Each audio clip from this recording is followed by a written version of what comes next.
So welcome back to another bonus episode for Enlightened Empaths. I love doing these episodes because it gives you a chance to meet some other people that may be doing something that touches your heart or stirs something in you to step up and shine your light a little bit more brightly.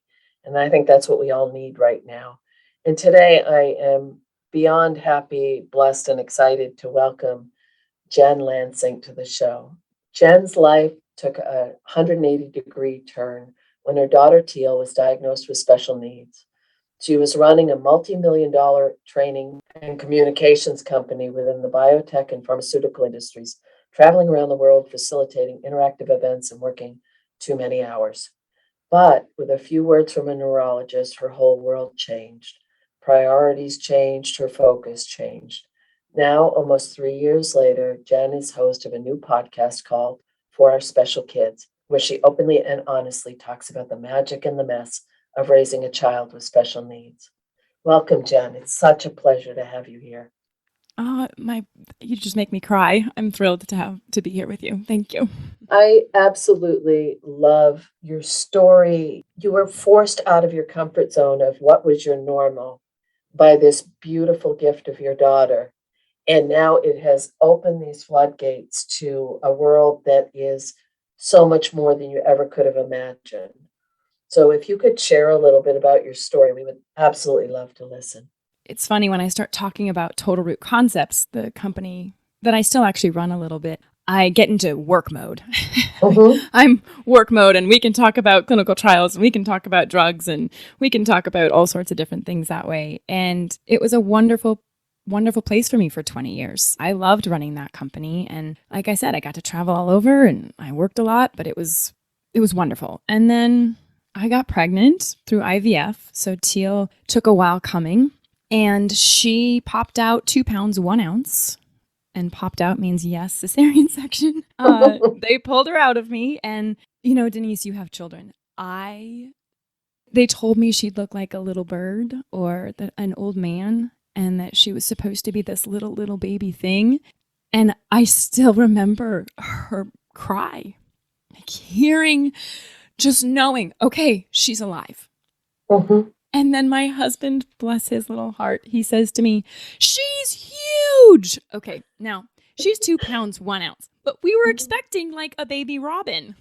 We were expecting this like little baby robin. And so in his mind, she was huge. And I'm sure the doctors thought we were wackos. But anywho, so that's how the journey began. She was perfect, truly. People would come into the NICU, the nurses from other rooms, and they would say, I've heard about your daughter and I need to see her. So this is, one day into it, one day into her life.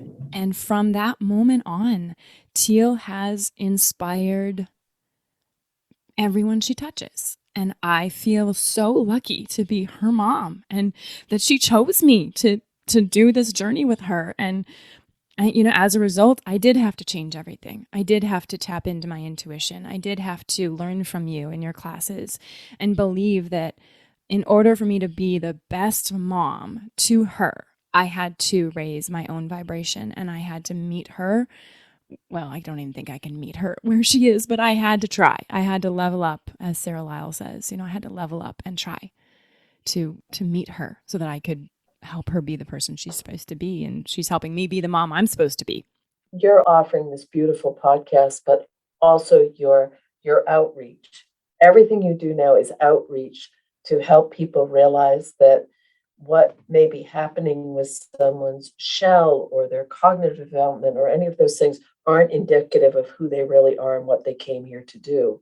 And it's interesting because you were in a job that was very linear, very practical, very grounded, very give me a spreadsheet, give me a budget line. And then to have to kind of flip that upside down and say, I have to follow with my heart fully on this. It's the only way it's going to work. And you're right. It's a collaborative effort with you, with your daughter, with spirit, but it's also allowed you to touch all these other people. They don't know what to do.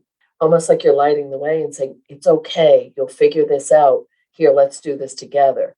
So with your podcast, you're sharing your adventure and your stories, and you bring such beautiful humor and knowledge into it.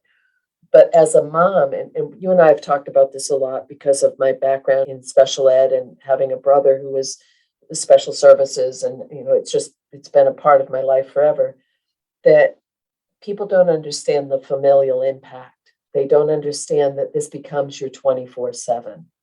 Could you maybe share how you take care of yourself in addition to sharing this story with everyone else? That's fantastic. I mean, as any mom knows, I mean, hopefully everyone listening is literally chuckling because isn't that the hardest thing? Like, okay, how do I take care of me? How do I make sure that this vessel that I'm in is going to be around? Oh golly. Okay, so let me tell you what I do. Basically what happened is I felt like I was chasing my meditation and my spiritual practice every day, all day. And what I mean by that is I would wake up and jump out of bed and get Teal out of bed, get her on the potty. Okay, now next step, get the breakfast started. Okay, now you didn't do it last night because you should have, but you get your lunch together, like all that stuff, right? And then shuttle her off, try to stay calm because she's an empath. So don't get too anxious because she feels it and all that stuff. And then we run into the office and then, oh, the laundry's got to get done. And oh yeah, don't forget the dishes from last night because you were too tired to do the dishes of dinner, like all that stuff, right? I mean, I live a typical life of any parent. And every day I was chasing my spiritual practice. And then I'd get mad. I would literally be like, okay, I've got 15 seconds, breathe, or, right? But it's true, right? Or, okay, run into your office, grab a crystal, try to clear it really quick, smell an oil, and sit for 5 minutes, and hopefully all of your to-do list doesn't come flying in, which it always does. So I get up early now. I wake up at 5:45. God, I hate that, but it's good for me. I wake up, I follow my intuition. So I either meditate right away, I light a candle, I invite the light in. I either meditate right away or I read a little snippet of a book and then I write. And I know you're a huge fan of journaling, Denise, and we've talked a lot about, automatic writing has started happening. And once I just said, okay, this is so important to me. This is how I'm going to fill myself up. And so I'm no longer angry at 2:00 in the afternoon, because I used to yell at my husband and be like, I still haven't meditated yet. Oh, that is so. Talking Zen right there, Jen. That's Totally. in the zone. Totally. I mean, that is Zen. Like, that is just who you want to be every day. So I'm a better person because I started doing that. And really, that is about it. Everything else is about Teal or the family. We have an exchange student right now, and we love to travel. It's just whatever. I live a typical life, but that's You it. know what I absolutely love about that is you just described anybody with a child that's 3 years old. You did not make it about your daughter having special needs or about extra services. And I am so eternally grateful to you for this. You're not putting your child in a box to hold her stuck in a place or let other people put her in that place. And I think as parents, as moms, as dads, as guardians, as whatever role you're taking, that's our ultimate thing. Are we doing everything we can to empower who this little person is that came onto the planet? When I'm doing readings with people and it'll come through that, oh, their children are very different. And it always to me means that they're encouraging people to be who they came here to be, not who they thought they were supposed to be. If every kid acts exactly the same and regimented, that's always kind of a little bit of a red flag of, are you really letting them shine their own light and figure out who they are on the planet? The other thing that I love is the little people coming in. I say this so much. They're wired differently. They're here for this shift. And your daughter is the absolute epitome of that. Her light is huge. And there's a radiance about this little girl that it's joy. There is just pure joy coming off of this little human. As your intuition has started to rise, as you're starting to get more in tune with the automatic writing, you're feeling spirit come closer. How has that impacted your relationship with your daughter and how you relate with where she is? In every possible way. Everything. I can She's telepathic, so I am more connected to her when I'm more connected to myself. I hear her more. It's not a hearing. I know more. I am more present with her. She hugs me now, and I make sure that I'm not just pulling from her. It's really easy to feel her hugs and just like fall into the arms of this child with all of this pure love and joy and healing. It's hard. Today she hugged me, and I thought, first of all, oh God, I think she's giving me a healing. What's wrong? There must be something wrong with me. But then I'm like, okay, she is giving me a healing, and I need to make sure that I give back to her. And I know she's not keeping score. I know I've been told from many energy workers that she's this source that will never dry out, that she doesn't feel the effect of giving it away. But I do want to make sure as a parent that I am giving to her the energy and the love and the healing that my arms can do for her, or my heartbeat can do for her. And, my mom always says, I love my mom to pieces. She says, Jen, you and your brother are the only people that know what my heart sounds like from the inside. Oh, I know. I love my mom. And I think, Teal craves my heartbeat because she knows what it sounds like from the inside. And I try to remember that and be this person that is still that constant heartbeat for her. that's a beautiful, beautiful description. Wow, you're really lucky. Your mom's a very special human being. My mother has no idea how intuitive she is, but she is Right. extremely intuitive. But again, that importance of that lineage and it being passed down, and you're passing it to your daughter, and that heart connection. And I've never ever heard that before. I've heard it from the inside. That's beautiful. That's Yeah. so beautiful. As you were speaking, I thought about they're so pure. Little children, they come in clean slate. They have no prejudices, no opinions, they're just pure light. And I think that's why they're so open and receptive, but it's also why they hold such beautiful space for us. And I love that you want to have that reciprocity with your daughter so that you're refilling her bucket as well. But the bond, you only have to talk to you for like 2 minutes to realize what a strong energetic cord there is between you and your daughter and your husband and your husband and your daughter. It's this beautiful triad of energy that is just going to continue to grow and evolve as she gets older. But that it's such a, what is that? It takes a village, but you already have this beautiful group, this connection between the three of you, and it's just causing this ripple that's impacting so many other people. Yeah. I think it's impacting other people, but she is also an incredible manifester. So I trust her a lot to, like, when I worry about schooling, or I worry about, are we going to be able to get that, appointment arranged? Or I am not kidding you, Denise, this girl just makes it happen. She just does. I've got example after example of this where instead of me worrying anymore now, I simply say, okay, Alex, my husband, we are going to trust that Teal will make this work. And she does all the time. So she's creating this village around her. It's not just the three of us, right? And everybody that she meets wants to be a part of her village, actually. And Right. you have we were just talking before we started recording about how all of these people are coming into our lives, and my life specifically, that have just magically appeared to support this journey that I'm on, and that I'm on with Teal and our family. So, Right.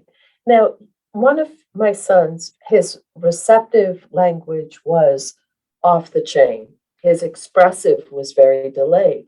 So he had really odd sound symbols, and I could understand them. It's almost like, because as a mother, we had that bond, intuitive, all those things. And because you mentioned a minute ago that there's a telepathic connection, and I completely understand that.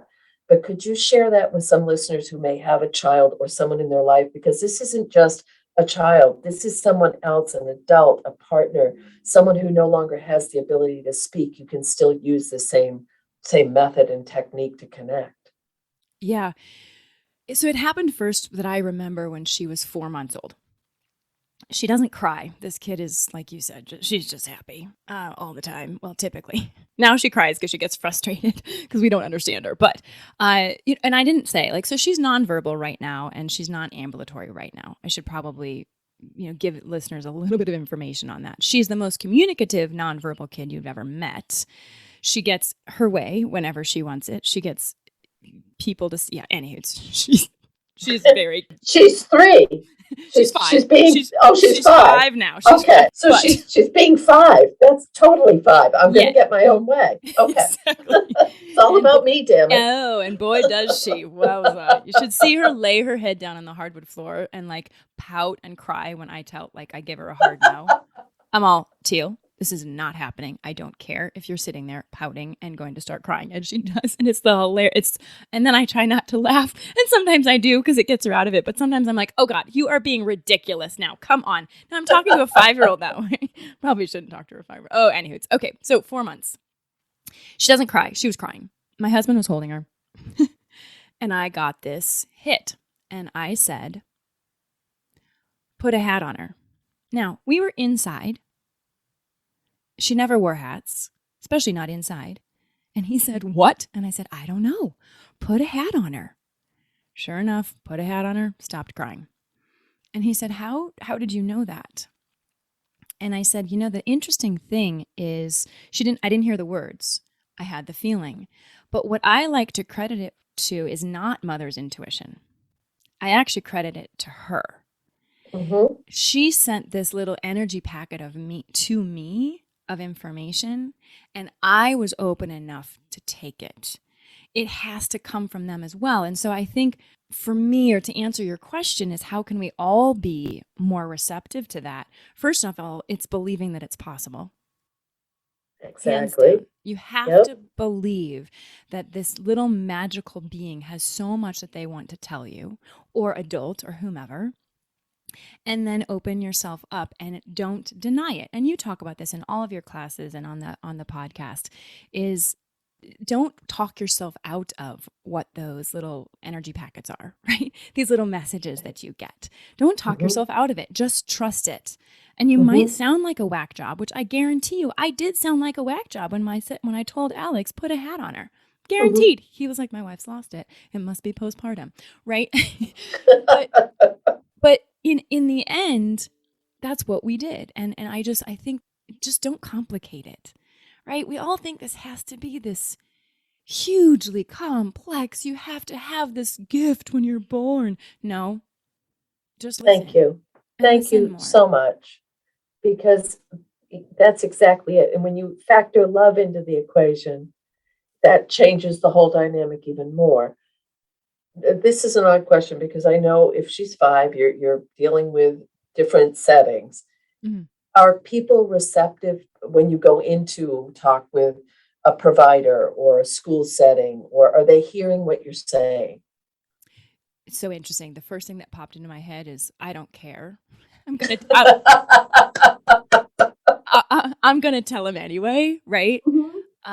That's the first thing. And I wish more parents could step into that role. I'm very cautious of making sure that they know that I respect them. So for example, our first interaction with her pre-K teachers, I'm sure they've got notes on me. I basically just laid it out in the line. And I'm like, listen, she's a healer. She's done it in front of my eyes. She's telepathic. She's extreme empath. So you have to be aware of your energy. And so if she seems sad, it might be a reflection of you and not her. And I just unloaded on them. And I said, she needs about 10 seconds to be able to clearly articulate in some form of communication that she understands. So you have to give her that time. I do give them some of the medical stuff so that they can attach more of that because that's their language. But I just tell them point blank, this is who she is. And you are lucky to have her in your classroom. And the kids are lucky to have her around. And, we've had to balance this out a little bit with her not disturbing everyone in the class, because when they bring her into the gen ed class, everyone's like, hi, Teal, hi. And I'm like, okay, is she being a distraction, right? Like, we got to make sure that the kids are still learning. And everyone's just been so kind about all of that. But it is interesting to see how people respond, but I don't really give them an out. They just have to accept who she is, and they have to accept who I am. I'm an intelligent woman. I can talk science up, down, and this way and that. But there's also this whole spiritual world that I think we need to talk more about when it comes to children. Right. What I love is you're going in as a strong advocate, not a bully. No. And that's important. That's really, really important. From the other life that I led before in special education, my priority was always number one, the student, and then the family, and then the school. And that's a rare combination because Right. usually it's the other way around. And I think with what you're sharing, there will be people along her path that are going to see that and they're going to know, or they're going to realize, if I give her this time. And you're actually, you're pre-teaching these people so that they can have a higher success rate and your daughter can have a higher level of integration of what they're trying to work with her on. So Right. it's beautiful, but it's also not allowing anyone to limit who your daughter came here to be. And Right. that's, I mean, I know for a fact, you're very strong, you're very independent, you're very confident in a very positive way. So I know that you're not going to be steamrolled. And now with this, it's even another level of, I need other people to realize, if this is my daughter, it can be your daughter, your son, your child. Getting people to realize there are other options. Still, when I think about how many meetings I sat in where you go into a meeting, a parent comes in, or a guardian, or an ad litem, or whoever is responsible for that child, and they look around and there's a whole table full of people with a professional opinion. And I took a law class years and years ago, and I love this. It was special ed law, which I'm pretty passionate about. Ooh, I know. And this woman was one of the top special ed lawyers in the country that I took the class from. And she said, I think for every IEP meeting, if that student is physically not able to be in the room, you put up a picture on the table of that child and make sure that everyone remembers why they're in that room. So And valuable.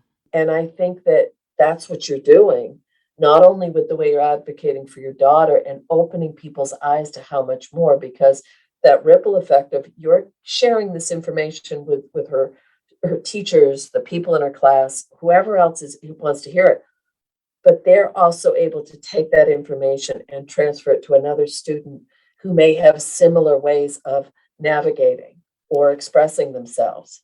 Yeah. It was It's really beautiful. you. Oh, thank you. You bring up an example. So this is me softer. Mhm. Imagine. Oh boy, Teal has softened me. So this is me soft. So when I go into the IEPs, I do, or any school setting, I do use a lot of humor and I lighten things up and I am very honest. I'll say, you guys can write in the notes that mom is crazy. That's totally Mhm. all right. Like I get it. I'm Mhm. asking you guys to think differently. I'm asking you to look at my child very differently than you would, some other child. So I understand that. I understand that can be challenging. So I'm very open about that. I always cry with heartfelt thanks in every single one of our IEPs. And now it's a joke. I'm literally like, oh, I'm crying again. I'm sorry, but and then they all laugh because, they've all been with me now for 3 years and they laugh because it's happening. And I'm just very thankful for who they are as individuals. So, yes, I sound like I come in and steamroll them with Teal, and I do, but I also am very gracious to what they do. But I'll give you an example. So, Teal is in speech and speech therapy, and she has this new talking device, and it's great. And her speech therapist, Desiree, is awesome. And so she texted me how proud she was of Teal for what she had done. Da, da, da, da. And I said, hey, something else that could maybe help you with all the kids is, do you have any blue jewelry? She's like, what? And I said, or blue clothing, or, anything. I said, the more you can connect with your fifth chakra, the speech location, the more, and clairaudience, the more you're going to hear from all your kids. And she was like, I just listened to that intuitive parenting podcast on 4 Hour Special Kids that Denise did. And you're right. I can do these things. And she literally, like, she just took it. And I said, you can also have them draw with blue markers or, put blue carpet on the floor, just to help them better connect with their fifth. And it just really reminded me, one, that I am very much pushing them out of their comfort zones, but I also have a team of people that work with Teal that have really opened up and said, yeah. So they're on our side as well. And that's the key, is you're going in as a collaborator. You're not going in as, damn it, you're going to do this my way or I'm going to sue the district, because that's the big fear, is we don't want due process, everything to avoid due process. But what you're doing is and especially because she's little, you're building relationship, and you're not allowing your daughter to be pigeonholed or for you to be put in the back seat. And I think that that's so, so important for all of the parents or caregivers that are listening to realize you have as much say in that meeting. And I'm going to put on the special ed hat for just a minute. If there is ever anything that is brought up in a meeting that does not resonate with who you are, do not sign off on it. Don't do it. You don't have to. Legally, you are covered by federal and state laws. You do not have to sign off, because if it's making it easier for someone else, but is not beneficial to your child, that's morally not okay. No. And people always talk about how they get anxious for the IEP meeting. And, they do tell you things that you don't want to hear about your child. It is a lot about they can't do this, they can't do this. They're not showing, improvement in this. And it's hard to hear, but it gives you a plan, right? So it gives you a jumping off point, again, to then reestablish what is necessary. But my whole thing, just to kind of bring it back to what you were saying, is I will win. I know that I know that sounds horrible, but in the end, dude, I'm the parent. And I'm going to, as nicely as possible, tell you that you need to do things differently, and I'm going to make you think that it's your idea, but I'm going to get my way for my child. Right. And so you're right. Like, legally, you do have to put on your big girl undies and sometimes step into that comfort zone and say, no, this isn't okay. This doesn't feel right for my child. And I see the light, the magic, and the mess, every day of my child. And that's your job as a parent when you go in to talk to those schools or nursing staff or doctors or whomever, any specialist. See, that's the point. This isn't just one, public school or private school, or that's not what we're talking about. We're talking about finding new ways to communicate with someone that might have come onto the planet or is here now with a different way of expressing who they are and how they get their needs met. But you're right. Even if the verbal stuff and the communication, I bet she loves the communication device. She's just learning. So she's like, okay. can. I'm like, okay, one time, Teal, just hit it one time, okay? Yeah, she's having fun. Okay, again, 5. Yeah, I know. I know. So what are you exploring on your podcast? What are the things that really light you up about, this is why I'm doing this? Because I think it kind of surprised you as much as anybody else that you're doing a podcast. Oh, yeah. Beyond a shadow.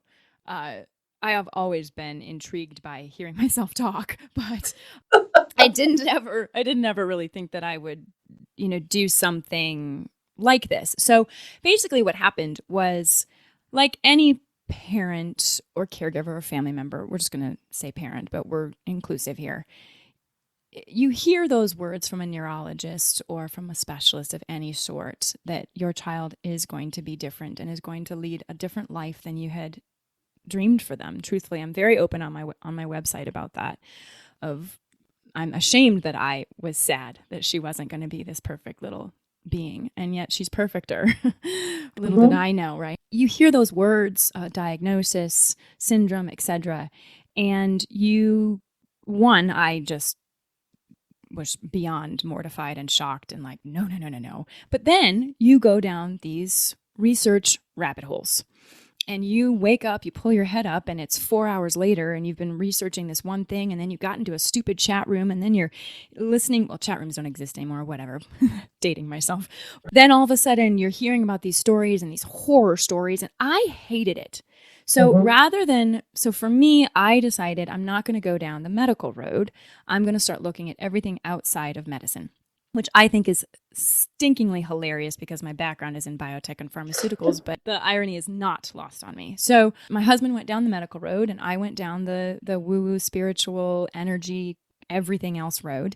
And I realized there wasn't a space where you could just get 30 to 35 minutes, sometimes we go longer than that, 45 minutes with someone who knows what they're talking about that can relate it to a child with special needs. And I just wanted to be able to give that to people. Like, hey, go scroll through our episodes and see if anything resonates with you. Intuitively click on it. If you want to go do more research on it, you can. But then at least you know. Right? At least you know, like, oh, I'm interested in this, or golly, I don't want to learn anything more about that, but now I can check it off my box. Right. I love that you're so comfortable saying she has special needs. You're not hiding it. You're not trying to make that about who she is. It's just a factor as much as if, well, she has blue eyes and blonde hair, or she laughs at stupid cartoons, or it doesn't have to be the entire focus. It's just one tiny aspect of who she is. You know, it took me a long time to even say the word special needs.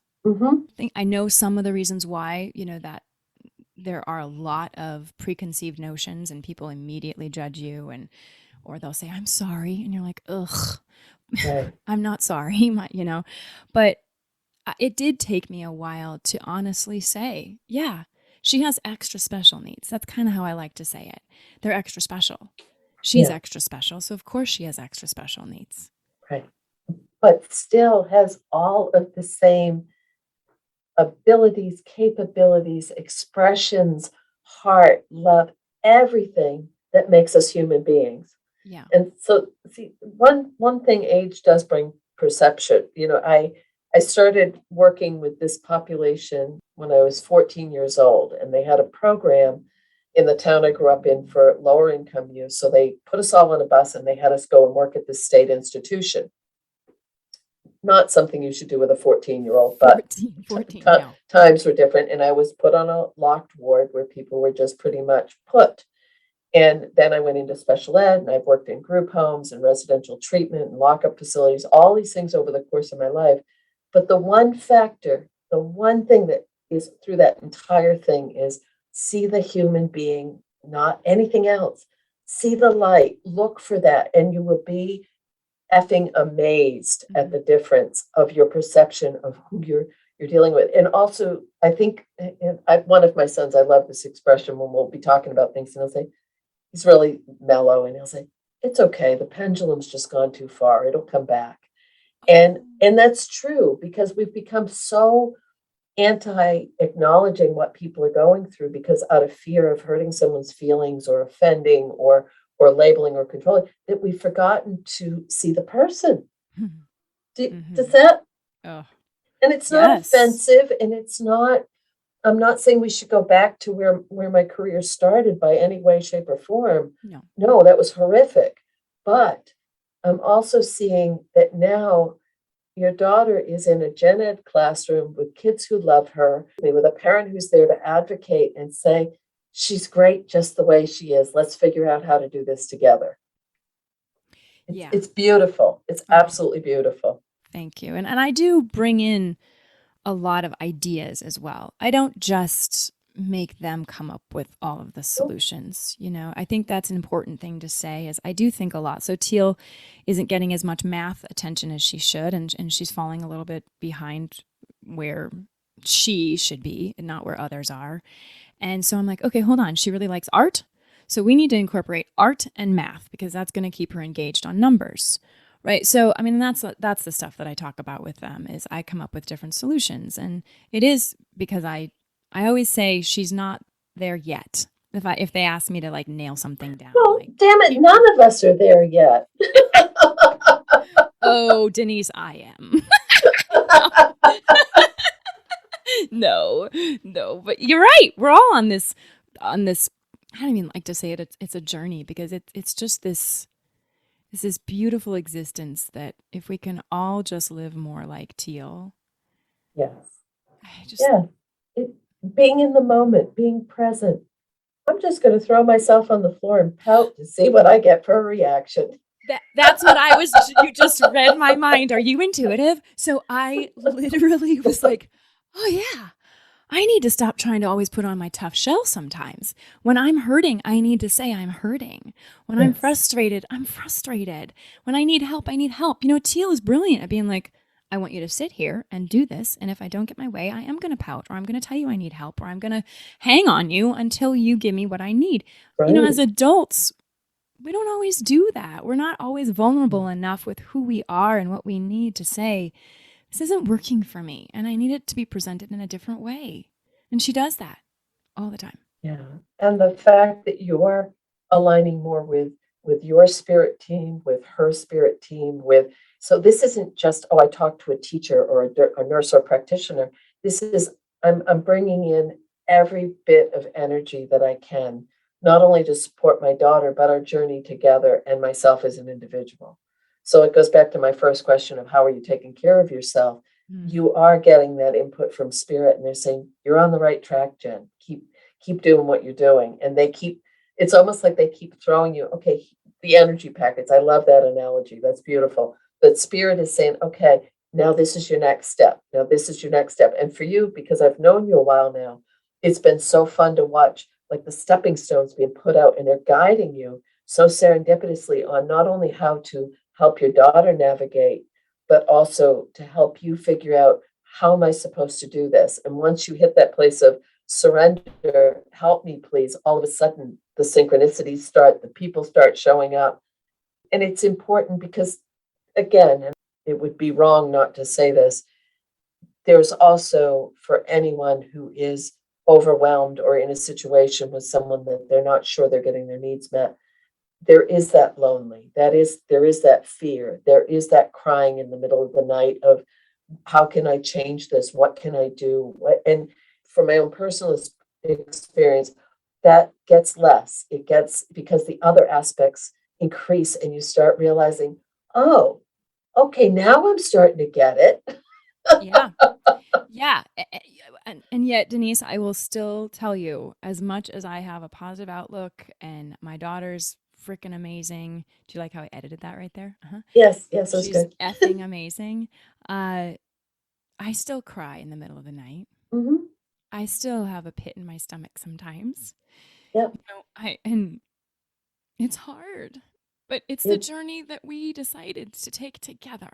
And I'm really not even sure why I okay, decided to say that, but but that's also a huge part of being an empathic parent and a kind, thoughtful, because it's all coming from a place of, am I doing enough? Is my baby going to be okay? Mhm. And I hate to break this to you. I have two grown ass men that I still worry about like that. So Yes. if that helps at all, it doesn't get better. It gets better, and you Oh, realize they're capable, they're fine, they're good. But that's hard. That's wanting the best for people that we love.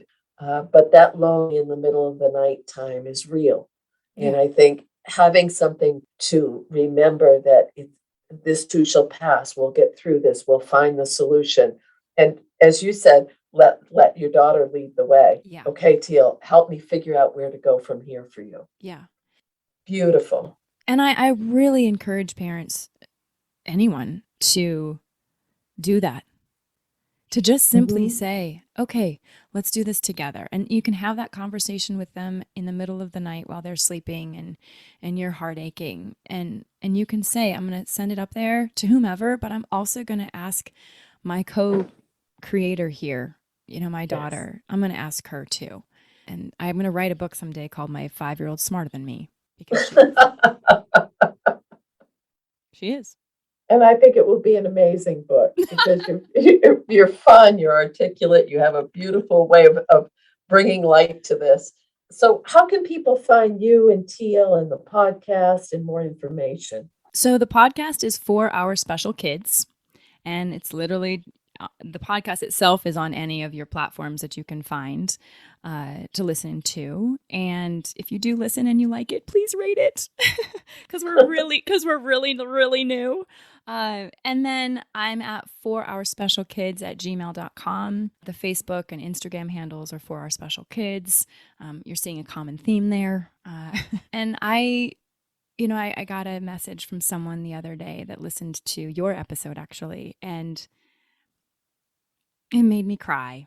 And it was just this beautiful exchange. And I ended up chatting with her this morning actually. And it just really, the interaction and the connectiveness and knowing that you're not alone, that, yeah, your struggle may be different, but you're not alone. And that's the big hope, is that eventually we can all raise the consciousness of humanity, to realize that we're all in this together and we can rely on one another. So that's the community that I really hope to create with the podcast. Oh, and you're doing a beautiful, beautiful job with that. Incredible job. So thank you so very much for sharing this time with me, sharing this time with the listeners. And again, you can find Jen at 4ourspecialkids.com and also her podcast, Instagram. Follow her. She's amazing. And, pop her a note, because I think that you're going to be surprised how much she has to offer you. Okay. As always, keep doing what you do what you came here to do. Shine it bright. Take care.